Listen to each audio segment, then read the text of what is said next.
SJ. Welcome to Mvskoke Radio, your weekly source for tribal and community news, interesting guests and discussions, plus a local events calendar.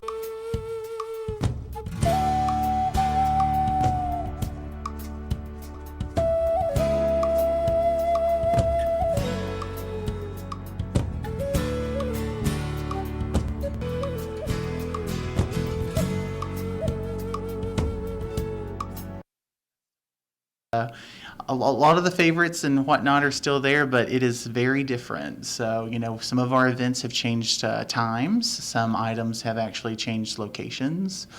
And we have new events this year as well. So we're going to be doing that survey again this year, and we're going to ask folks to let us know what they think, because just like ourselves, we see the festival as a living embodiment of us coming together, and it needs to live and breathe just like we live and breathe. So we want to make sure we give it its due respect. Well, that's what I was going to ask you again. Like, what do you feel like your mission is in putting on this festival?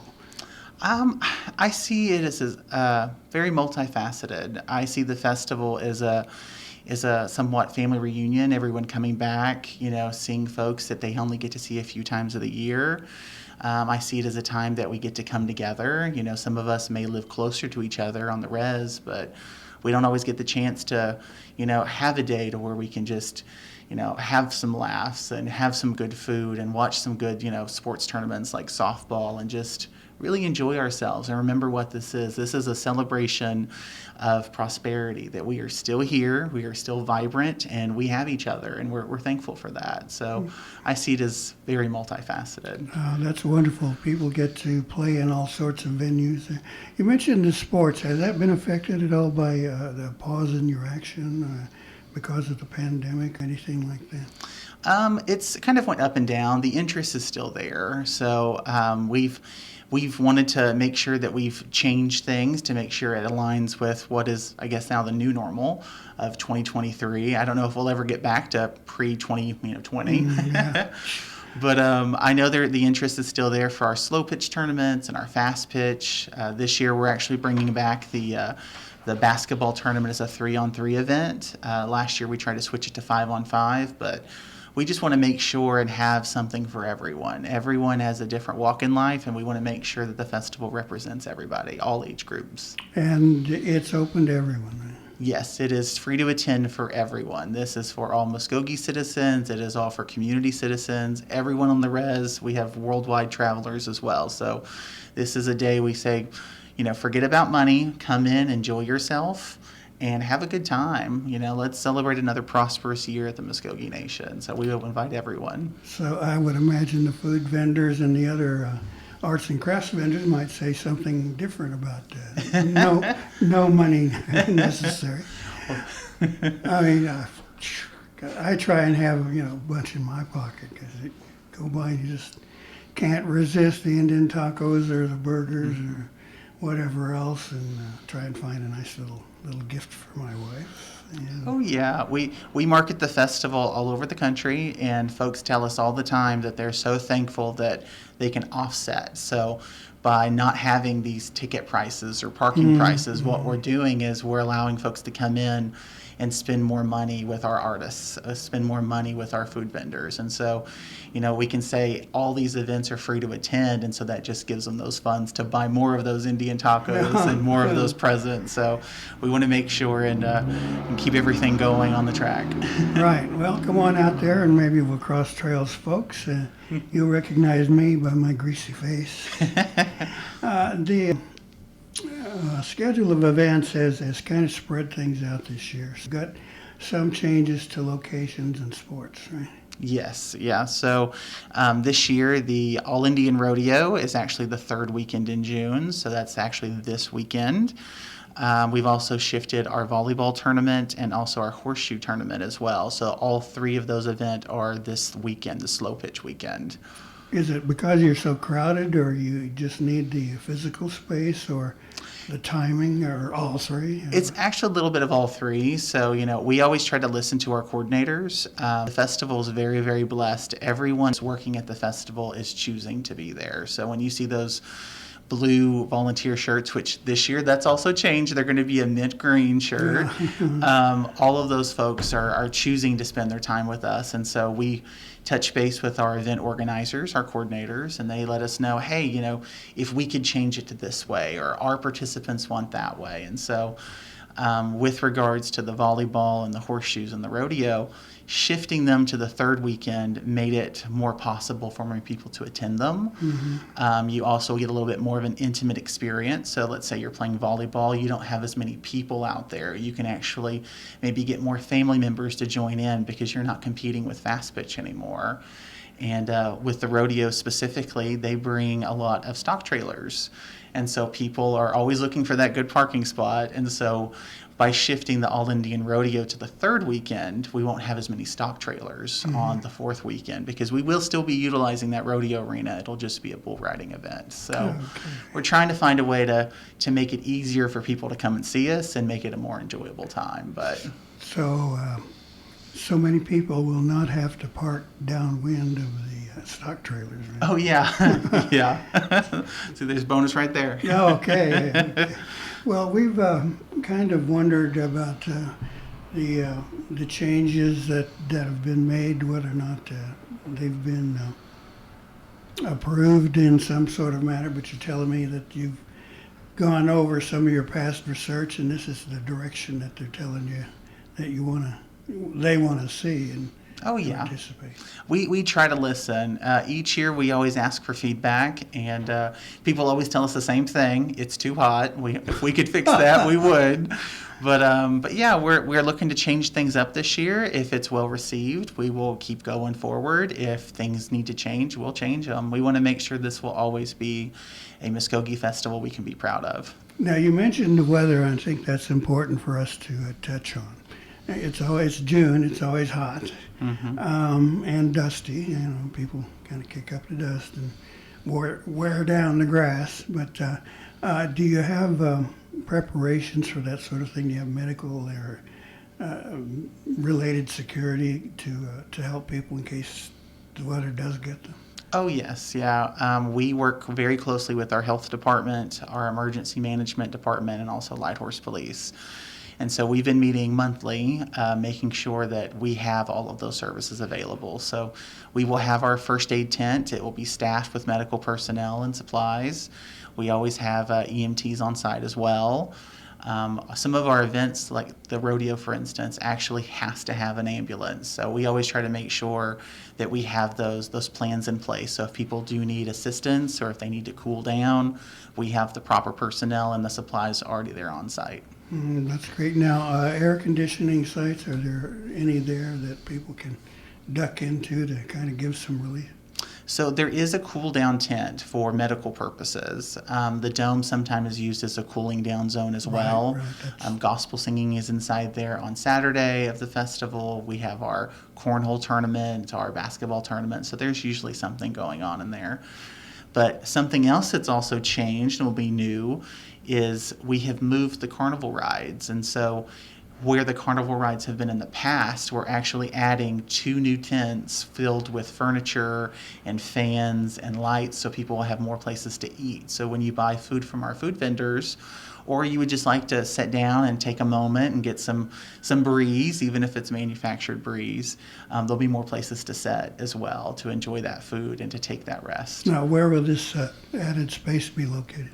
So that'll be where the carnival rides used to be. So it's going to be near that main entrance and east of the softball field. So the carnival rides have actually shifted more north. So they're north of where we have our live entertainment.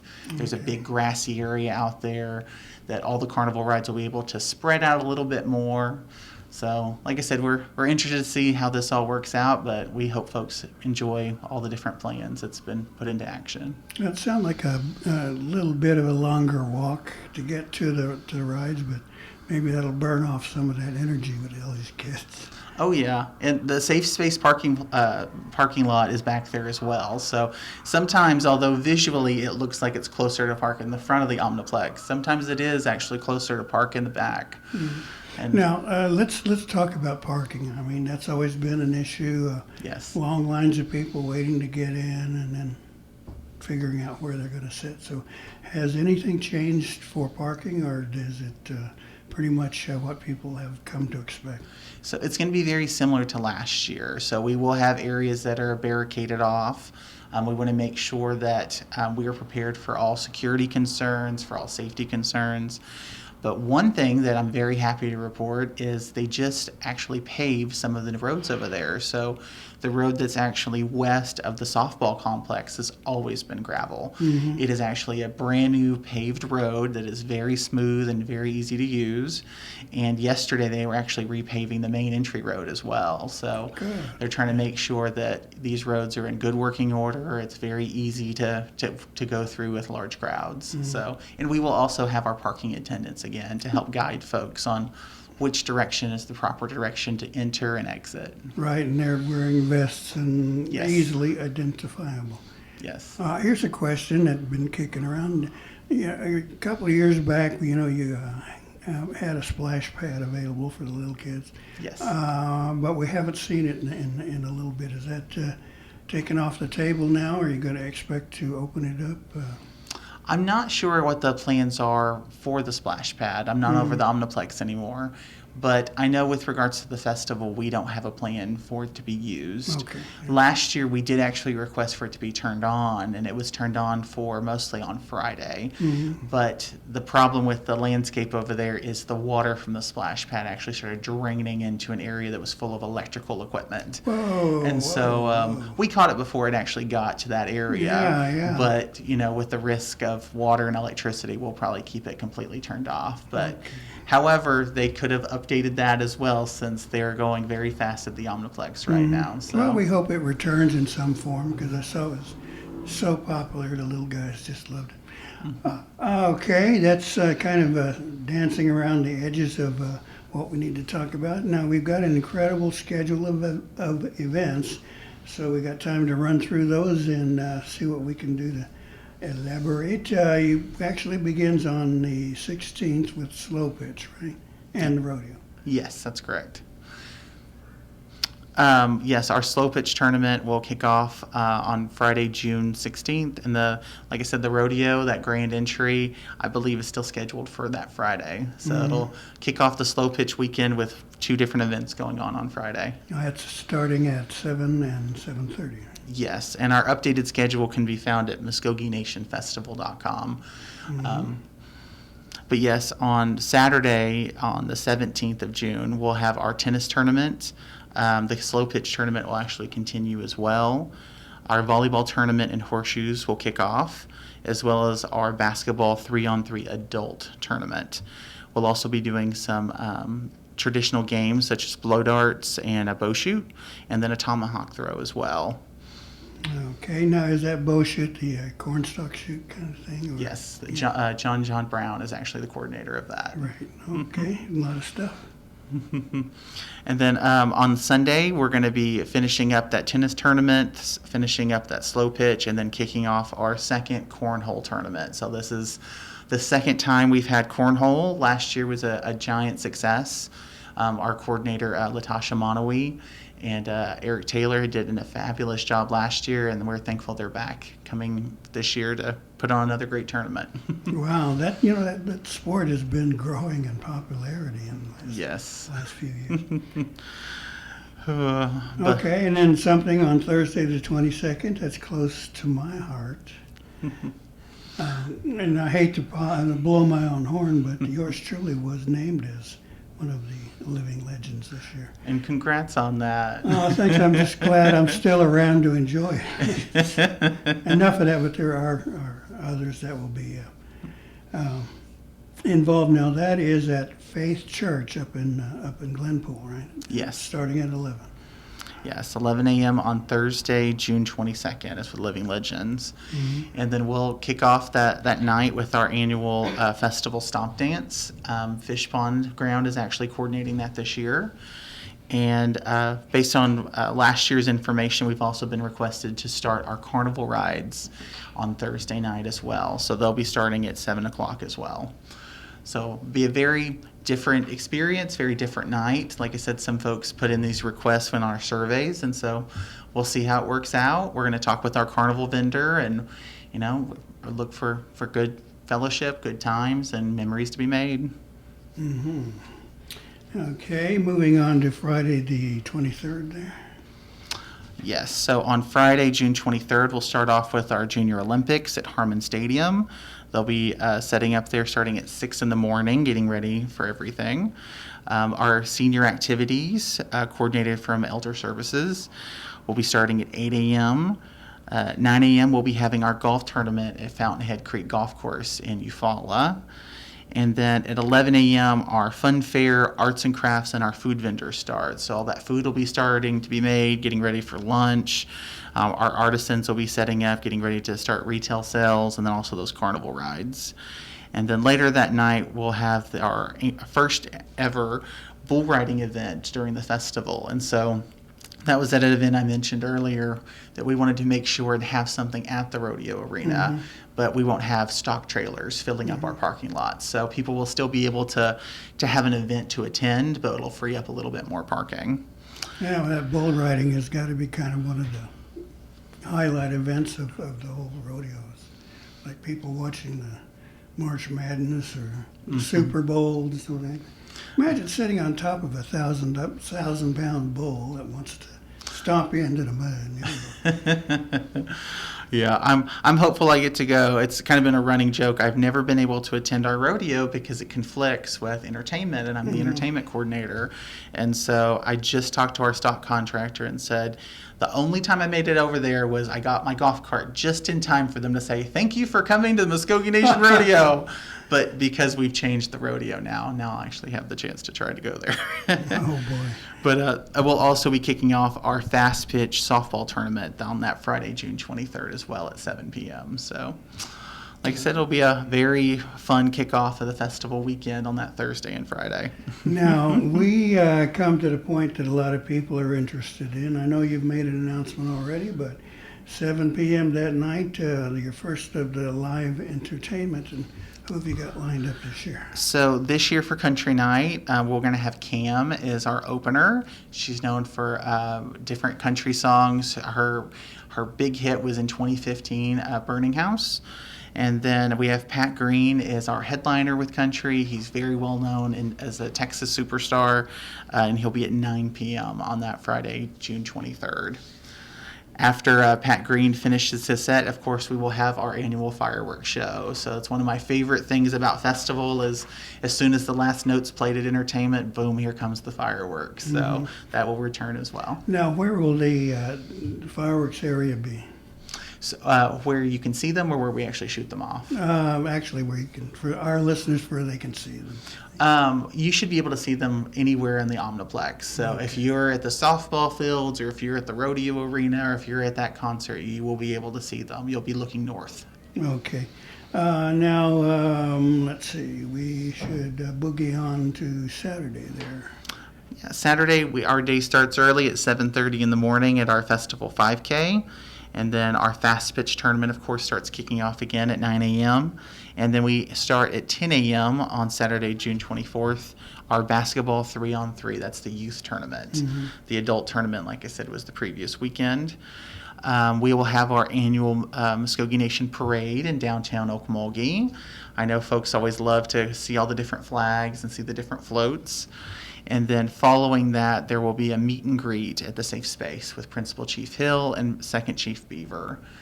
And so you can touch base, say hi. If you're visiting from out of town, this is a perfect chance to come by and, say hello to the administration and, share any feedback that you have. That's something that you're looking to do at the festival.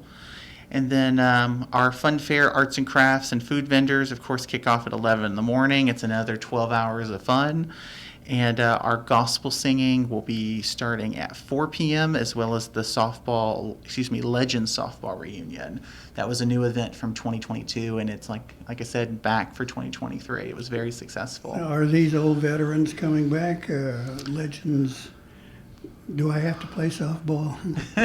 Yeah, it is a Legends softball. So yeah, all the folks that we've been playing softball these years, they do a little reunion over at the Safe Space. Last year, like I said, was our first year having that request, and it was very well received. So they're going to be back out there again. I'm off the hook there. Okay, and then we're moving on to the Saturday live entertainment. Who's your headliner this year? So the headliner is going to be our Mvskoke fashion show. We did that last year, and it was such a hit and so popular. People increasingly kept asking us, do it again, do it again. We've had fellow tribes reach out to us. Some of them actually wanted to attend last year because they want to put on a fashion show. So it was very, very well received. And so Siobhan Agee is our coordinator for that, and she is putting in the time, the effort, and it's going to be an amazing show again. For our other acts, we have opener Lance Gouge at 5 p.m. and the 99 South Band at 7 p.m. If those names sound familiar, they were both at the Battle of the Bands at the Mvskoke Nation Employee Appreciation event. So it should be a great night. I know they have played some great music, and those were also selected based on those surveys of asking our employees who they thought would be a great fit here. So it'll be a great night. Well, it sounds like they were asking for more local talent or people that they knew from the area, something like that. We were wanting to have a Mvskoke night. So similar last year, we had Indigenous entertainment. So it was very well received with our fashion show and some of the comedians. And so this year it's very much Mvskoke Central. So all of our bands are Mvskoke bands. And then, of course, our Mvskoke fashion. So Saturday is very much a Mvskoke Nation entertainment night. All right. Now, I understand there are some other accommodations being made for the tribe. I've noticed here on Friday and Saturday there's a pickup and drop off for people at different parking lots. Tell me about that. Yes, every year we partner with the Mvskoke Nation Transit Department, and so they run different shuttles. So if people want to park at the tribal complex or in various other spots that are listed on our schedule of events, you can leave your car there and be shuttled right across the street, and those shuttles will be going all throughout the night. So, like I said, some folks like to be on site and have access to their car the entire time. Other folks want to just find the most convenient spot and jump in that shuttle. So I'm both of those folks, so it just depends on my mood on which one I do. Okay, and you don't want people crossing 75. Oh, no. And then I think that takes us to Sunday. We have another new event that is going to be at the Mvskoke Dome. It's going to be the fourth Sunday on the reservation featuring Goldwing Express. So it's going to be a time of fellowship. It's going to be some Christian music. And it's just another time to come together. So this is also a new event for 2023. And we invite all to come in and to celebrate their fourth Sunday with us at the Mvskoke Nation. So I hope folks come out to that and let us know what they think. Is this something that we should, add more into? Is this something that needs to grow? We're always happy to get that feedback to let us know where we should go. Okay, now not to disturb our flow of discussion, there have been events around our nation that are tragic and sad, involving people doing violence on others, and in some cases fatalities. So I guess I'm talking about security here. What kind of provisions have you all made for that sort of thing?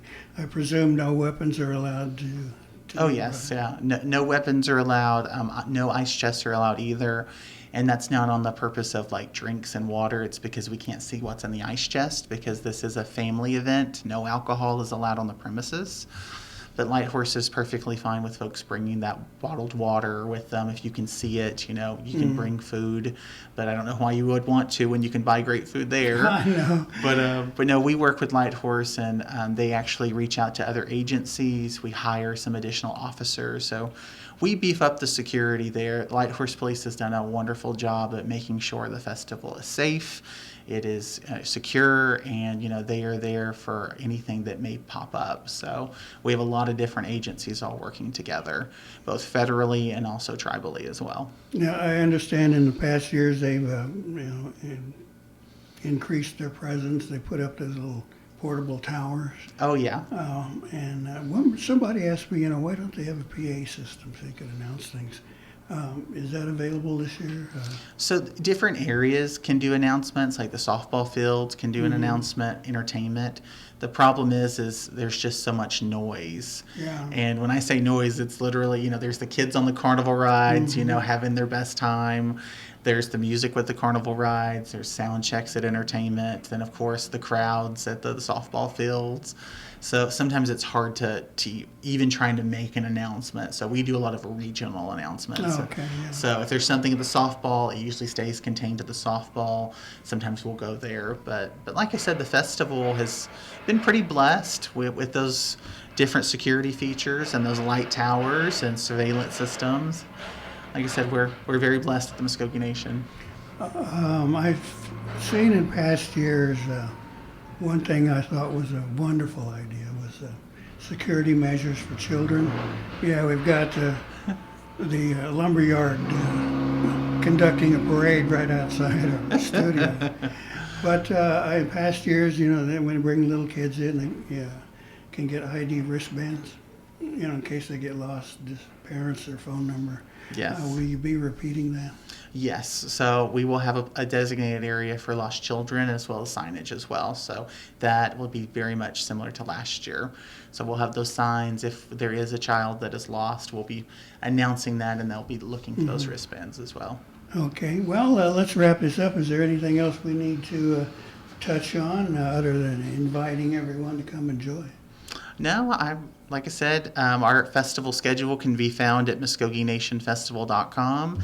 And, come out, enjoy yourself. The festival T-shirts will be sold for the first time this weekend at the gift shop at the Claude Cox Omniplex. So if anybody wants their festival shirts and want to be the first ones to have them, they'll be sold this weekend at the Claude Cox Omniplex gift shop. Okay, and caution to everyone who attends the festival, it will be hot, so wear appropriate clothing, and I've been told by medical personnel that you need to hydrate. Yes, drink water, lots of water. And you've got lots of bathrooms just in case. Oh, yeah, we can definitely help someone find some restrooms if they need a restroom. Well, you drink a lot of water. You tend to do it. Well, thank you, Ryan. We appreciate you coming in and filling us in. Looks like a nice one, and I always look forward to the festival each year, so we'll see you there. Come on out, folks. Say hi. As I said earlier, you probably recognize me by my greasy face. Okay, but we're going to take a short pause here, and we'll be back, and we'll talk about some of the emergency preparations being available to Mvskoke citizens. So stay with us here on Mvskoke Radio, here on The Brew. Who am I? Am I native? I don't want people assuming things because I'm Indian. I just want to be me. But how do I live in two worlds? Some guys just check out by doing meth. But that ain't for me. Because I see my family, my friends, my drum making, my future. There are a lot of cool things about being who I am. And meth isn't one of them. Learn more at ncai.org. A message from the Partnership for a Drug-Free America and the National Congress of American Indians. Hear that? That's the sound of hope being killed by meth. Methamphetamine use is causing huge problems in our community. Hear that? That's the sound of something you can do about it. Events like rodeo, res ball, and family time can help keep kids away from meth. Talk to your kids. Keep our culture alive. A message from the Partnership for a Drug-Free America and the National Congress of American Indians. Learn more at ncai.org. Welcome back to Mvskoke Radio here on The Brew, and beautiful, kind of warm, oatmulgy morning here. We appreciate you joining us. We've got some more information here. As you can see, if you look out your window in which direction, you see some gray clouds, some dark clouds, and we understand north of Tulsa is getting hammered from storms and things where we need to be careful about every year. Now, the Mvskoke Creek Nation has had a program involved that can handle a few limited requests. Now, limited, that's because the bucks are limited, and providing storm shelters. Now, we've got Mr. Robert Lay in to talk about the program and tell you how you may apply for it and perhaps be chosen to receive a storm shelter. Thank you, Mr. Lay. We appreciate you being here today. Well, thank you. Okay, let's start off with my usual question, kind of who are you and what is your program all about? Well, my name's Robert Lay. I work with emergency management. I'm the new project manager for the storm shelter program. They brought me in about a month and a half ago. I worked in housing for almost 18 years in construction services, and I transferred over. And so I work under Bobby Howard, of course. And so they brought this, the nation received this FEMA grant to install storm shelters, and so we put together. I understand in the past that the nation tried to implement this program, and they were successful in a few houses getting storm shelters, and kind of, I don't know. I think it was a funding issue. I'm not real sure. I wasn't in that department at that time. And so now we got this FEMA grant, and so we're going to try to install as many storm shelters as we possibly can. We're looking to try to get 200 of them this year and next year. So we'll probably be looking at trying to install storm shelters in about October or so, if everything goes right. And so we're going to be installing above ground storm shelters, hopefully put them in the garage. If not in the garage, we can build a concrete slab outside the structure of the home and install that storm shelter out there. So it makes it readily accessible, for those that may have disabilities or whatever. So above ground kind of makes more sense. Okay, hang on a second. Let Yeah. me make an adjustment here on this mic. Yeah. There we go. All right, now he doesn't have to talk across the room to chat with me. Now, I think it's important that we mention an above-ground shelter. Now, I guess they're pretty much known as safe rooms. Yes, sir. Like Yes, that. sir. And it's not going to be a huge structure, but enough for... Enough. The storm shelters that we're safe rooms that we're looking at is a 4x4 and a 4x6, and they depending on which size you get, will house anywhere from possibly 2 to 6 people. Mm-hmm. So there'll be plenty of room in there. Okay, I mean, you can't haul in a lot of furniture or nothing. No, that's not what these are for. These are not designed for you to. Somebody called and was hoping that they could make it into a root cellar. No. They're not a root cellar. They are here to help prevent life injuries or, God forbid, tragedy in one's family. Mm-hmm. And so that's what they're designed for. So we want to try to keep it at that level of protection. Well, we have always been aware of tornadoes here in Oklahoma.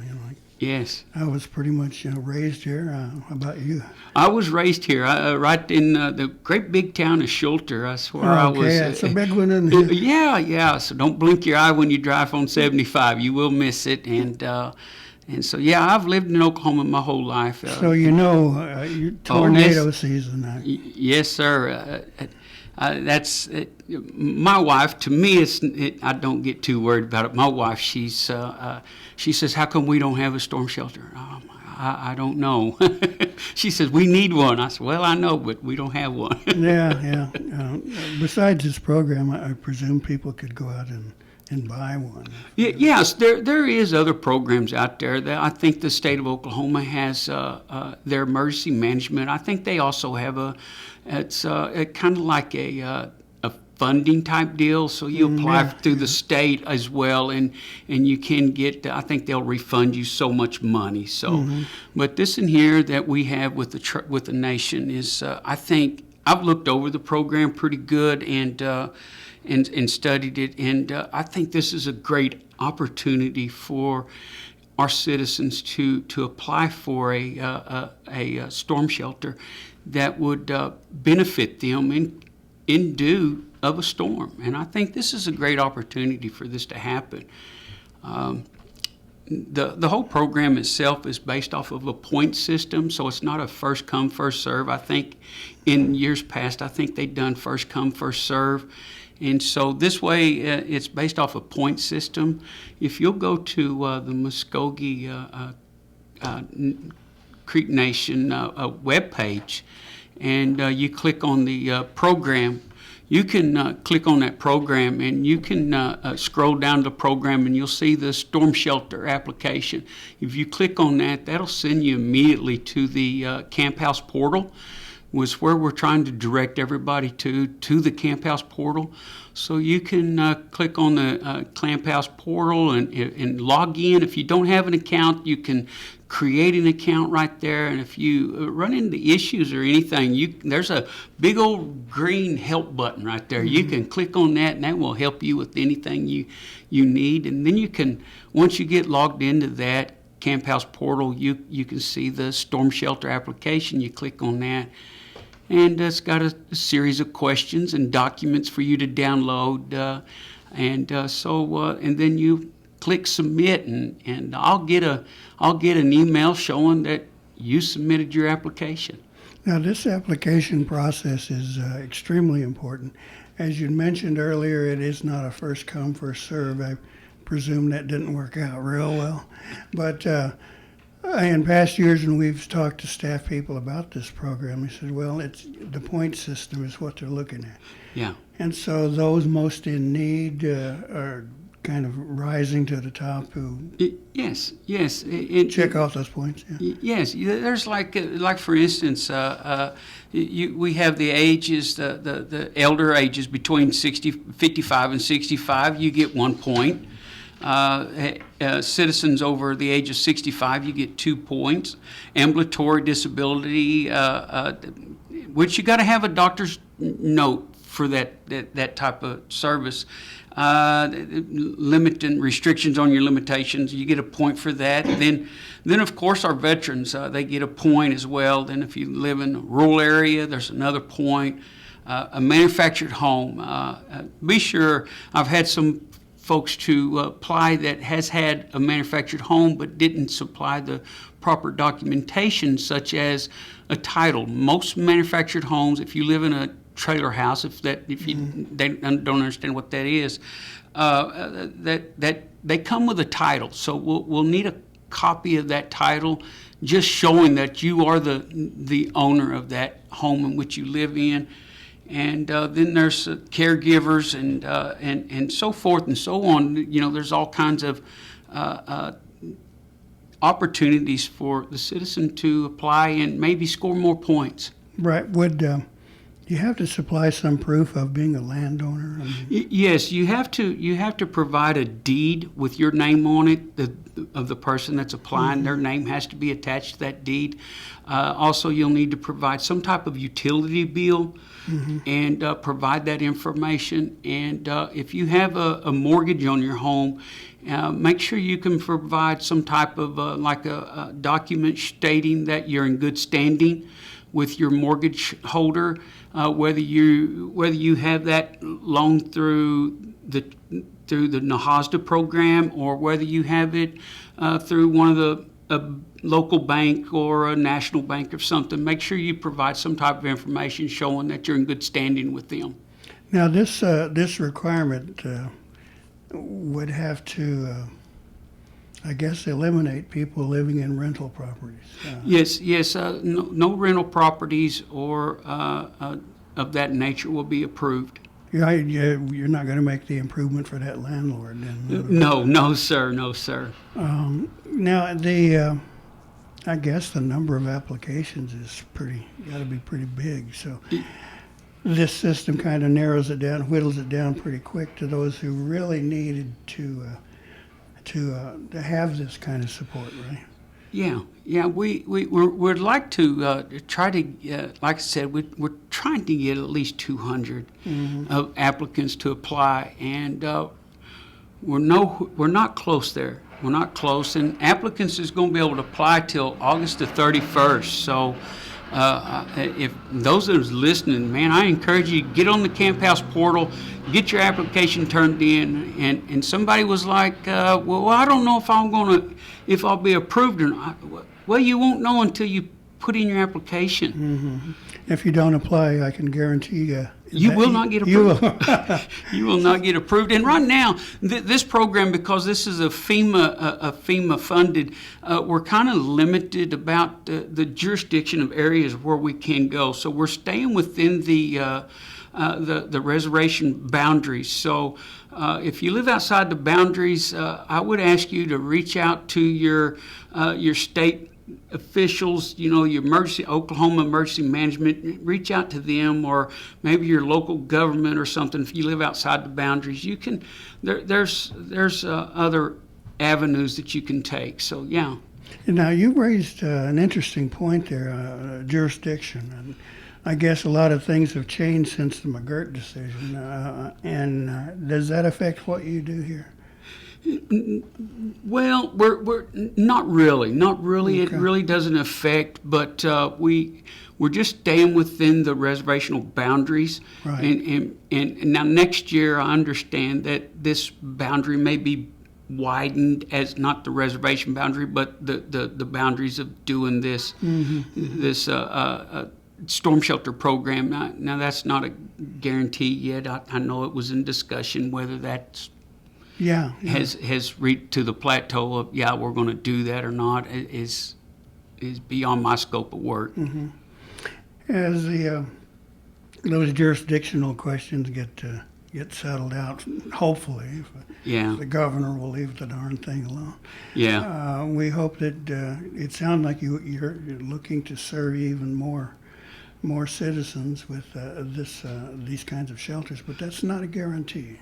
Yeah, that's as of right now, if you live outside the reservation boundaries, we cannot offer you that service. Mm-hmm. Hopefully in the near future we can, and that's what we're hoping for, that we can. And so I just I'm excited about this program. I really am. I told my director, I said, when he hired me, he told me, he says, you may have to speak to the counselor, you may have to speak with the chief or second chief. He said, you may have to go speak to at the White House or something. And I said, but you never said anything about going on radio.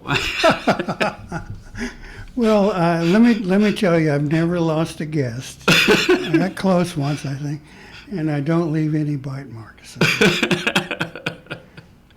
But I'm glad you're here, actually. We want to make sure people are aware of the program and the parameters, the rules you got to play by. When you play, particularly with federal money, you play by federal rules. Yes. Yeah, so I do. I encourage all of our citizens, if you own a home or you're making payments on a home, apply.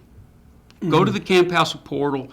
Put in your application. Follow. It's very simple, and that's one thing I can say is I am very pleased with our IT department at the Nation.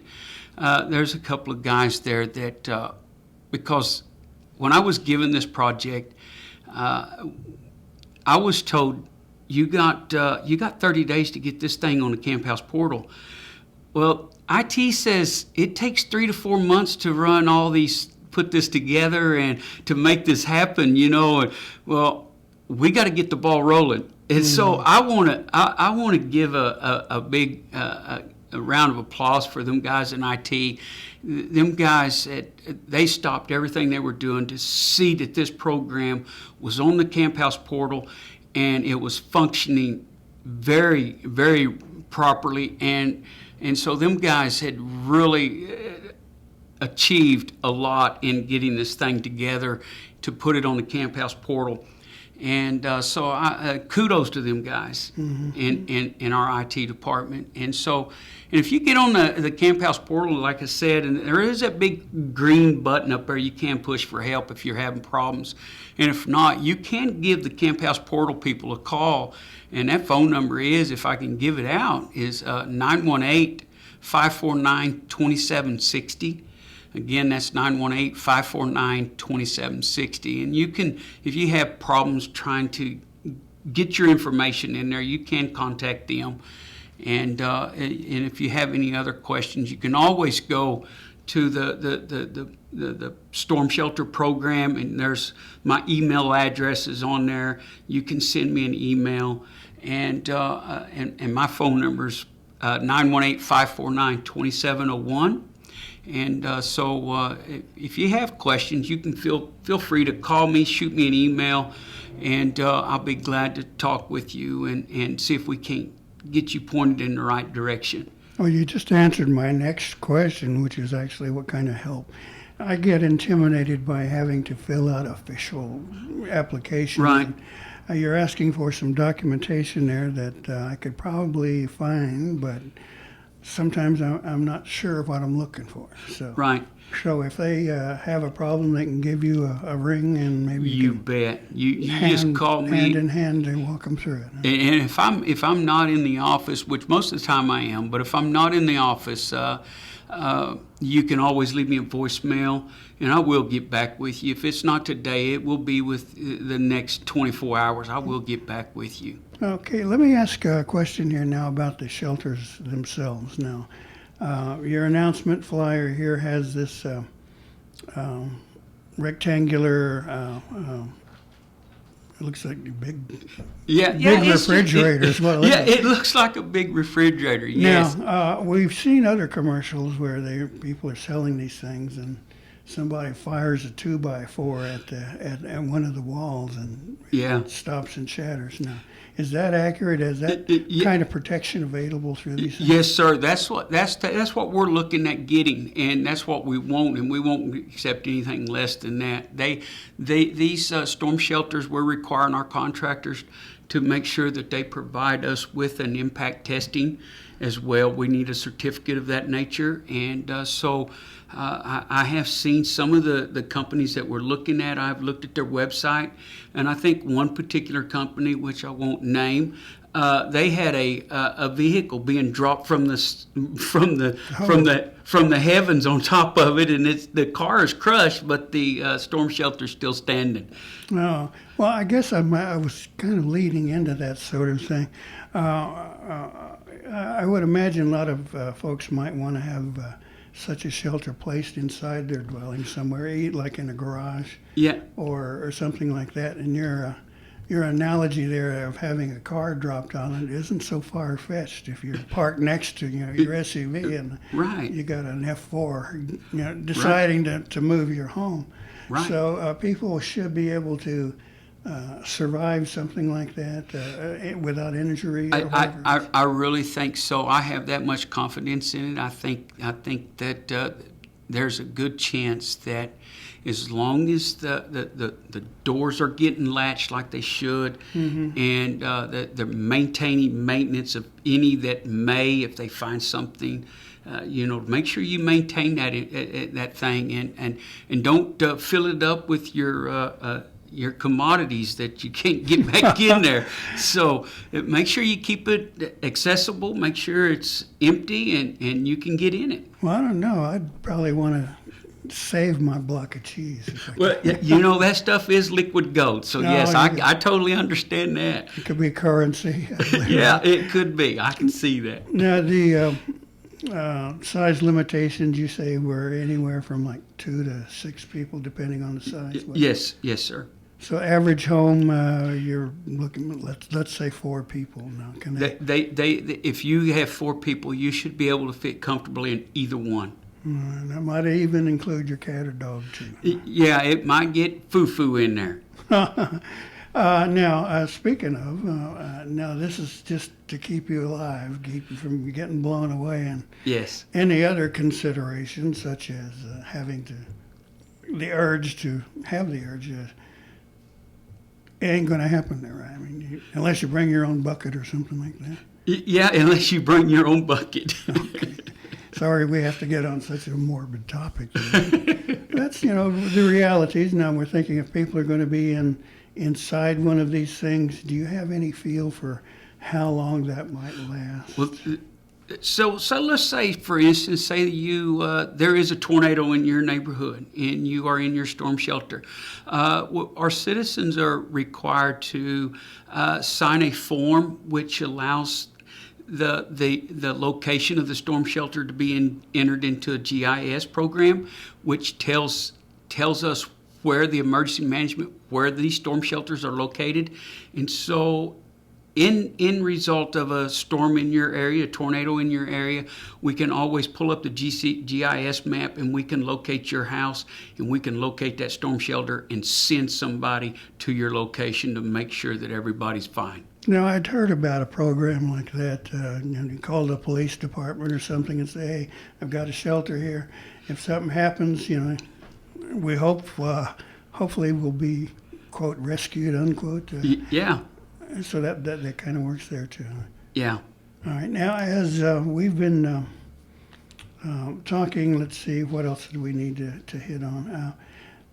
The information I dug up once on installation of these things, how much room do you need? Say if you're going to put it in a garage, and I guess would that concrete floor be sufficient? Yes, that was one of the questions that I had when I took over this program. That was one of my questions, and my research has showed me that if it's being installed on a concrete slab, say for instance we put it in your garage, because it is such a broad and wide area of use, we have so much support there that the anchors that we will be using will use, and it'll absorb that support of the slab itself in that whole garage. So it's not like we're just going to be mounting to that area, but we're collecting the support of the whole slab.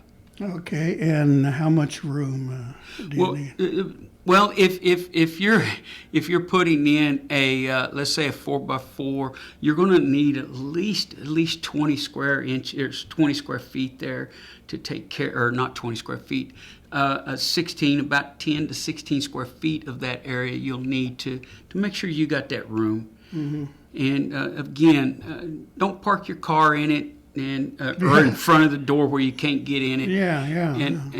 And so just make sure you keep the area clean of debris and anything. So, and if you do get selected, you will be notified by email or a phone call if we don't get no response from your email, because we'll have some forms for you to sign and whatnot. And so then you'll be notified.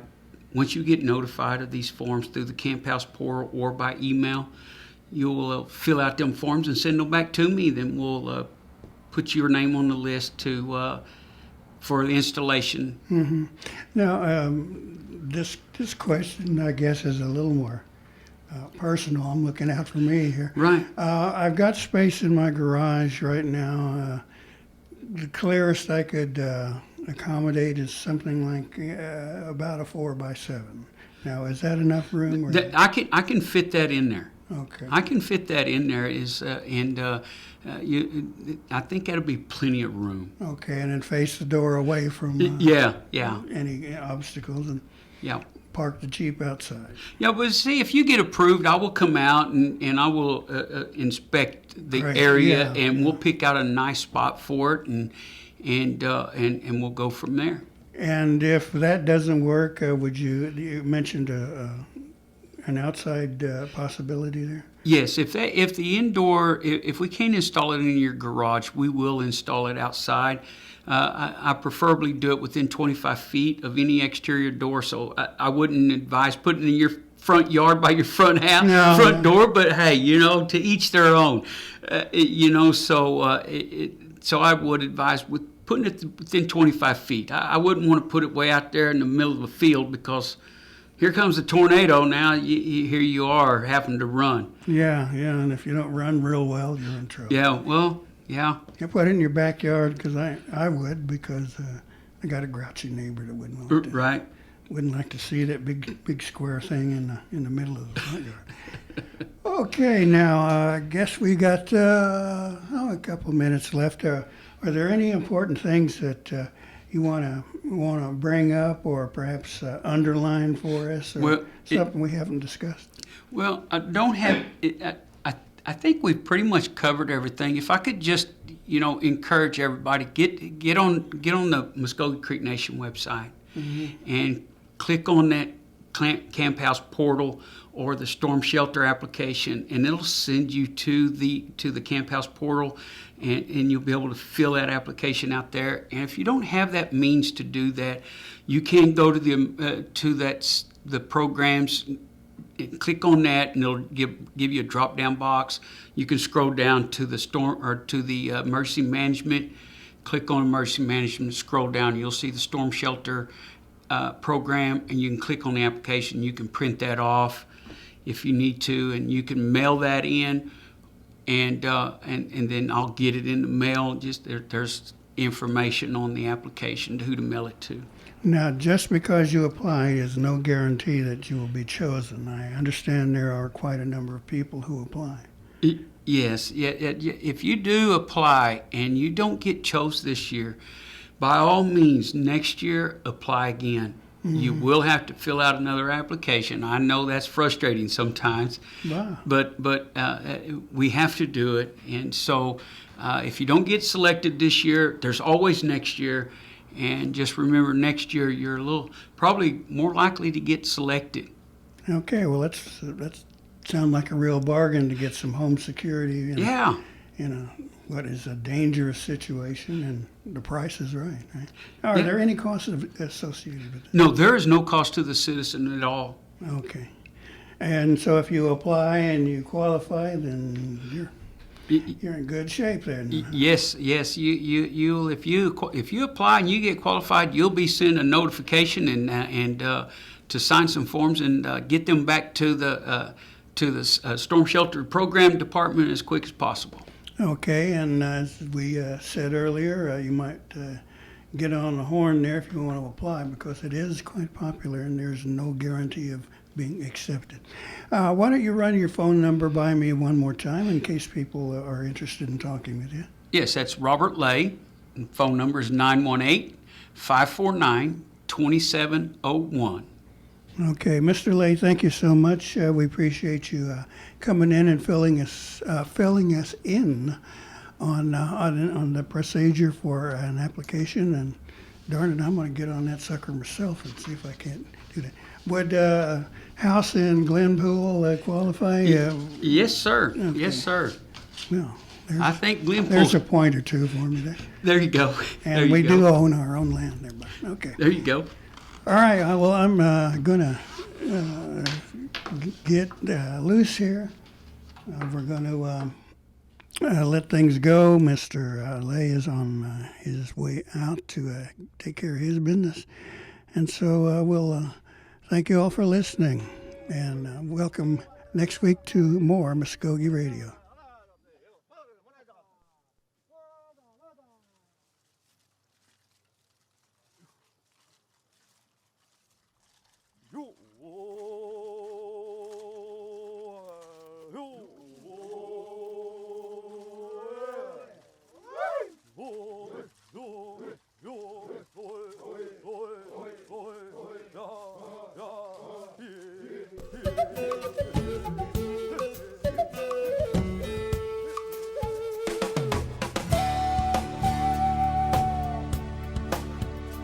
You've been listening to Mvskoke Radio.